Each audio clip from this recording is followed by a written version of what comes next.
Hello everybody, thank you for tuning in. So, we're in the Aquarian Gospel of Jesus Christ. I'm brand new to this text, I just started reading it, and I'm in chapter 2, and I want to share some amazing stuff with you. Right off the bat, this is Hebraically organized and formatted, so section 2 has the letter Bet on it, right? The second letter of the Hebrew alphabet. Also, the first letter in Genesis 1, chapter 1, the Bet, right?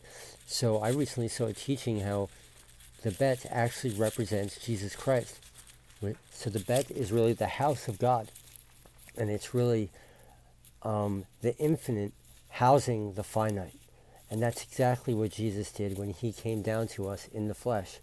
He came down as sin and knew no sin. So that's something we should be paying attention to when we read this chapter. Okay, we're thinking about the house of God. Now, so here we are in the prophecies of Zechariah the priest, the father of John the Baptist.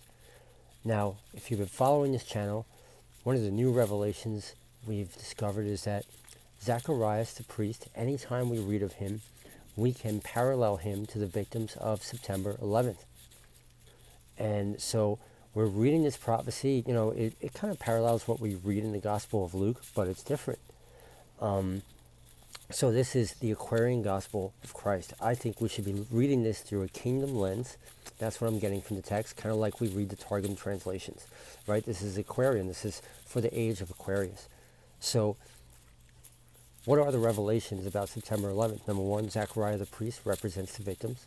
Number two, we also discovered on this channel, I don't know if I can find the videos, I will try, that the memory of September 11th will be an ascending smoke offering forever.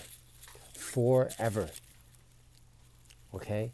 I know in these dark and terrible, blasphemous, shameful times that we live in, everybody just kind of blows it off and all that kind of stuff. But God is going to have it be remembered forever. Forever. It's going to be a great mistake for those who are blaspheming the city. So, okay, so let's read about John the Baptist. And I'll do my best to link when the Lord showed me the truth about September 11th, just like that. Just in a day, just like that. He just showed me all I really needed to know. And this confirms about the angels visiting the victims on the airplanes and all that kind of stuff. So what's really interesting about this prophecy, when the angel Gabriel talks to Zechariah the priest, it never mentions Zechariah's death, and it never mentions him being silenced. There's no negative connotations, because this is already for the kingdom, when they're already glorified. This is for the age of Aquarius. So here we go. So let's read it, okay?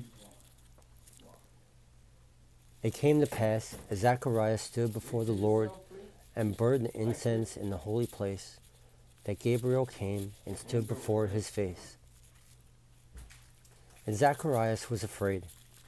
He thought that some great evil was about to come upon the Jews. Okay, so this is the victims on the plains, the angel Gabriel confronting the victims on the plane, telling them that the angel told them all the truth about everything, about our whole faith, all the revelations being uncovered today, how they're going to be glorified, all this stuff. So this is the reflection that we're seeing. It's amazing. I will copy and paste this below. Verse 6, but Gabriel said, O man of God, fear not. I bring to you and all the world a message of goodwill and peace on earth.